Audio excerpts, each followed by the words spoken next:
Assalamualaikum warahmatullahi wabarakatuh. Perkenalkan, nama saya adalah Fajihan dari kelas 12 IPS 2. Di sini saya akan menjelaskan tentang teks cerita sejarah.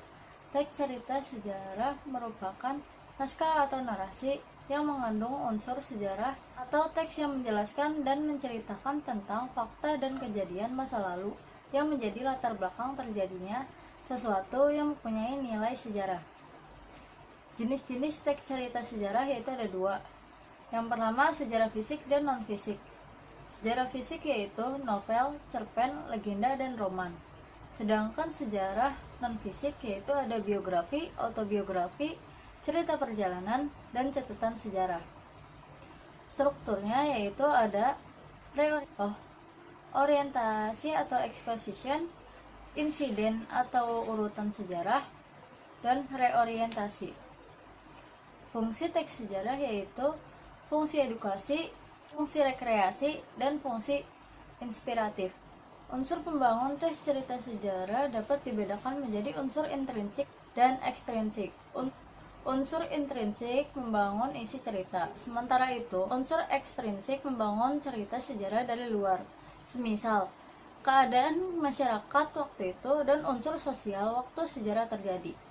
Nilai-nilai teks sejarah. Banyak nilai kehidupan yang terkandung dalam teks cerita sejarah.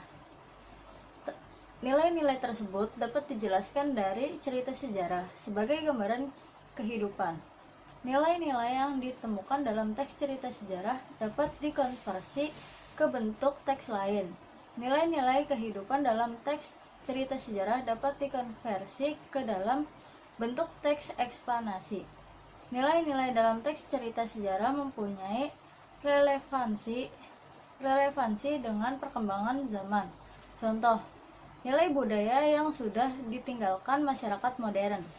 Kebahasaan sejarah yaitu ada keterangan. Keterangan dapat mempertegas baik tokoh maupun latar kejadian peristiwa, seperti keterangan tempat, keterangan waktu, keterangan alat, keterangan tujuan, keterangan acara, keterangan penyertaan, keterangan perbandingan, dan keterangan sebab. Kata sifat. Kata sifat adalah kata yang menerangkan nomina atau kata benda. Ciri kata sifat adalah digabung dengan kata lebih dan sangat. Kata sifat sering digunakan dalam novel sejarah. Biasanya kata sifat sering ditemukan untuk menggambarkan tokoh, tempat, atau suasana. Bahasa kiasan. Menurut Abrams, kata kiasan adalah penyampaian penggunaan bahasa oleh penutup dari pemahaman bahasa yang dipakai sehari-hari. Penyampaian bahasa standar atau penyampaian makna suatu kata atau serangkaian kata agar memperoleh arti khusus atas efek khusus. Makna kiasan biasanya terdapat pada makna simbolik maupun ungkapan.